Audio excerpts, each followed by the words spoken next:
So today's is on backup on backup. So what I mean by that is we have water that we feed the chickens, all right? You know, we usually we have 55 or 5 little gallon water containers that we go and we fill up. Just a little blue water canister, whatever you see in the supermarket or whatever. We found a bunch of them that people were recycling, and you know, we go out to a spring and we get it there. That's also, we don't have water yet either, so that's another one of our problems that we're having to work on as we can. But so we got to drive all the way down to go get spring water where we know there's a spring. Well, chickens, which also I wouldn't advise giving them, I guess what you call human water or city water or stuff like that, because it's got a bunch of chemicals in it. It's got chlorine, it's got all the other stuff in it.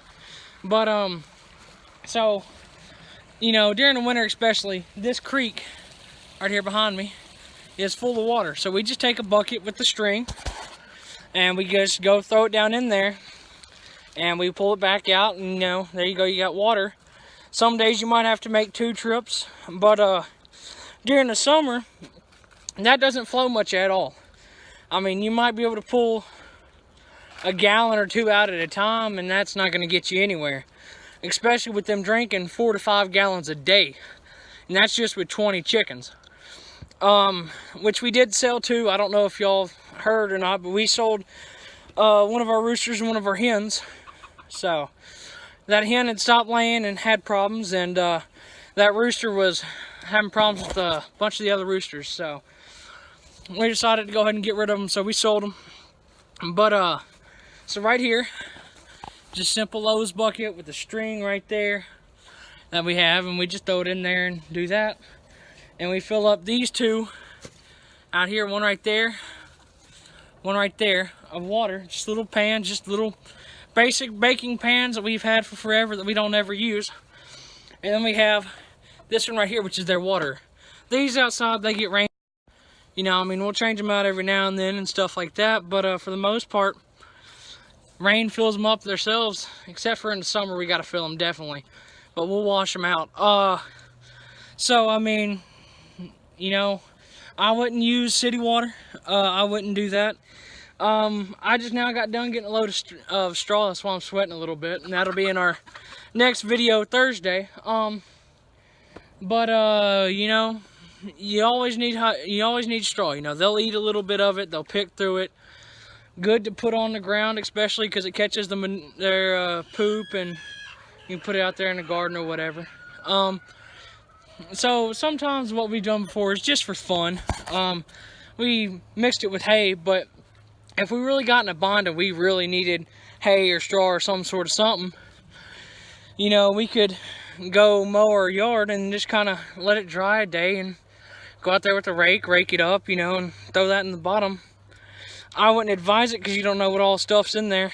And then again, if you buy hay, you don't know what's in there either.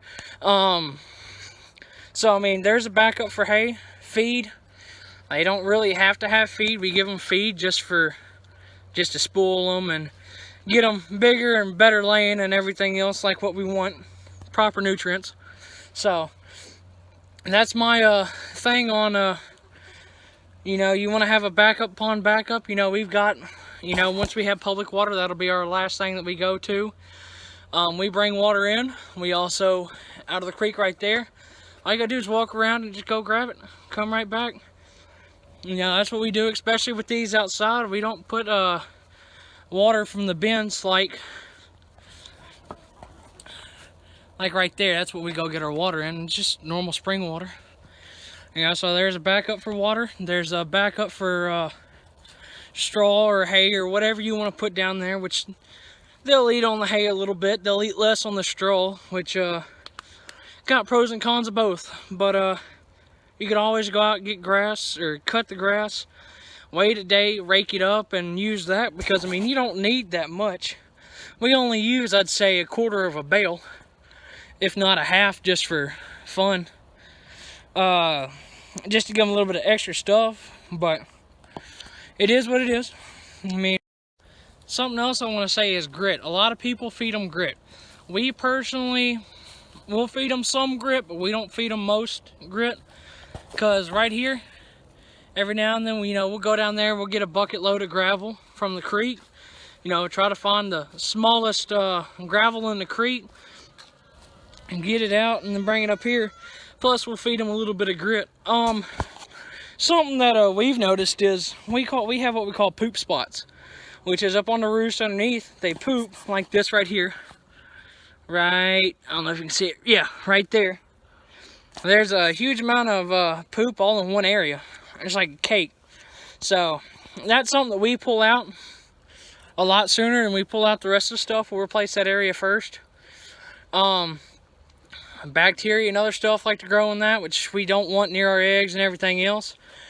But I don't know if they eat it or what they do, but we come back out and half of it's gone, or at least it's picked through and stomped in the ground. But I mean, we don't know what they do, but they'll do whatever they want to do. You ain't never gonna control them fully or whatever. But that's my little thing for today.